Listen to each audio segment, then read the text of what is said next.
Hey everyone, welcome back to the channel. Today, we're diving under the hoods of some of the most notorious engines Ford has ever made. Buckle up because we're counting down the top 5 worst Ford engines. And hey, for a brand whose motto is "Built Ford Tough," these engines sure tested that slogan. Let's get into it. Coming in at number 5 on our list of engine mishaps, we have the Ford 2.0-liter Zetec engine.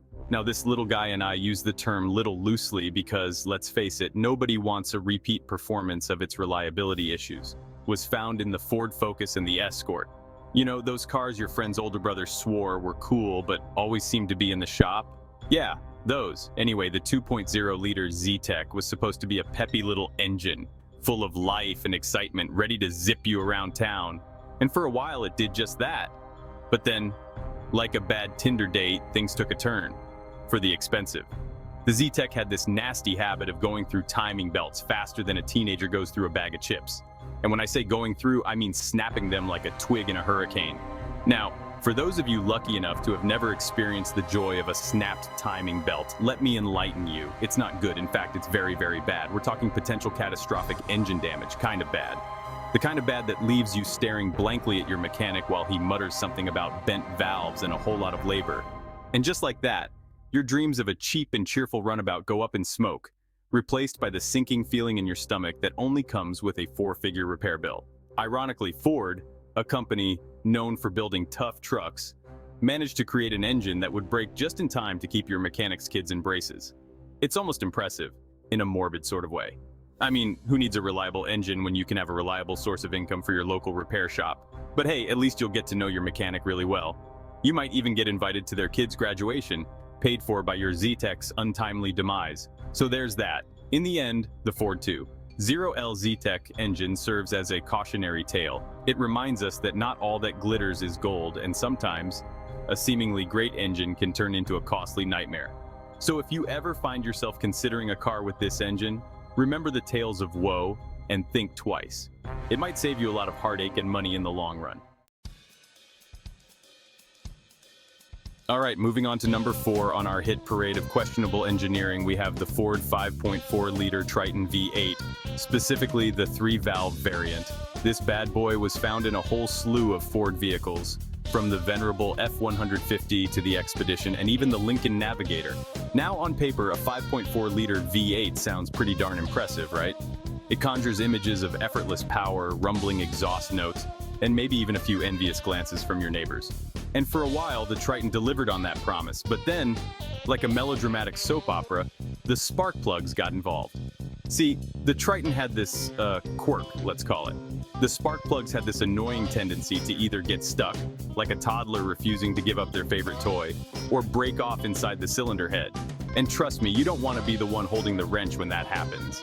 It's like Ford's engineers got together and decided, hey, you know what would make changing spark plugs more fun? If we turned it into a game of chance. And so, every time you went to swap out those plugs, you'd find yourself playing a thrilling round of will it break or won't it? And let's be real, nobody wants that kind of excitement in their life, especially when it involves potentially dropping a valve into your engine. Talk about a mood killer, so there you have it, the 5.4-liter Triton V8, a powerful engine with a penchant for turning a routine maintenance task into a heart-stopping gamble. But hey, at least it kept things interesting, right? Chapter 3, number 3, the Ford 4.2-liter V6, the sauna simulator. Buckle up, folks, because at number 3 on our list of automotive adventures, we have the Ford 4.2-liter V6, an engine that seemed to have missed the memo on the whole internal combustion thing. You see, this engine, found in the Ford F-150 and some E-Series vans, was more interested in external combustion. And by external combustion, I mean spewing coolant and overheating like it was going out of style. This engine was a veritable masterclass in how not to design an engine.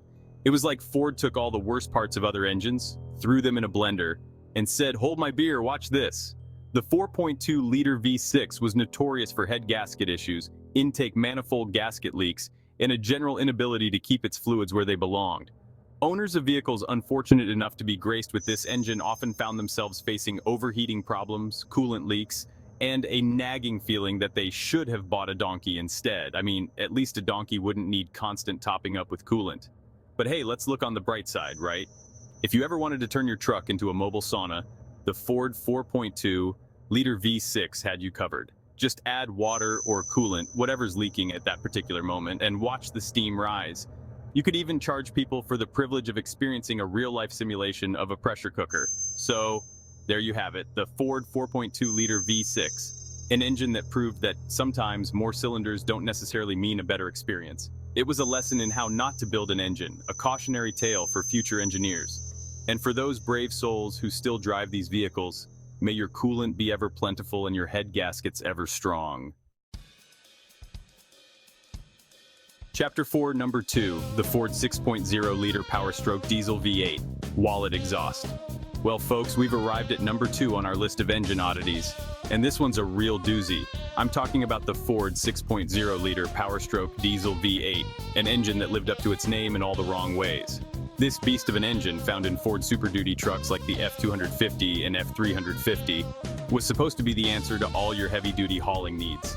It was marketed as a powerful, reliable workhorse, capable of towing mountains and hauling planets. And for a while, it did just that. But then, like a trust fund kid who realizes daddy's money isn't actually infinite reality set in, the 6.0-liter Power Stroke was, to put it mildly, a mechanic's dream and an owner's nightmare. It was plagued with problems, from head gasket failures to injector issues, oil cooler breakdowns, and a whole host of other gremlins that seemed to lurk in its oily depths.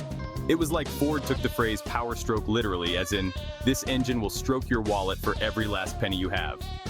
Owners of these trucks quickly learned that the term diesel reliability was nothing more than a cruel joke, whispered in hushed tones by mechanics who were busy buying their third vacation homes with the money they made fixing these engines. But hey, at least you could always tell who had a 6.0-liter Power Stroke at the diesel pump. They were the ones with the haunted look in their eyes and the empty wallet.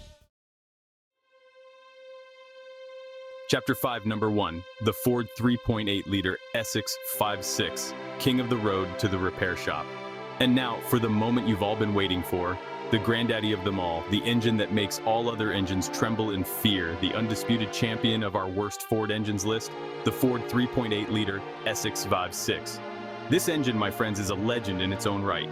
A legend built on a foundation of head gasket failures, coolant leaks, and a general disdain for anything resembling reliability. It's almost as if it was designed to keep you on your toes, never letting you forget who's really in charge. The Essex 5.6 was found in a variety of Ford vehicles, including the Taurus, Sable, and even some Mustangs, which is kind of like putting a hamster wheel in a Ferrari. It was an engine that seemed out of place no matter where it was installed. It's like Ford designed this engine to ensure you never got too comfortable on the road. Just when you thought you could relax, it would remind you of its presence with a new issue. Need an excuse to take a break on a long drive?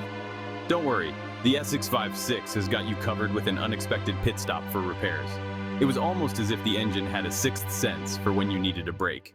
It was an engine that could turn a routine commute into a white-knuckle adventure, a symphony of strange noises and warning lights that would make even the most seasoned mechanic break out in a cold sweat. Every drive was a new chapter in the ongoing saga of the Essex 5.6. Owners of vehicles equipped with the Essex 5.6 often found themselves developing a close personal relationship with their mechanics, bonding over shared stories of blown head gaskets, warped cylinder heads, and the ever-present smell of coolant.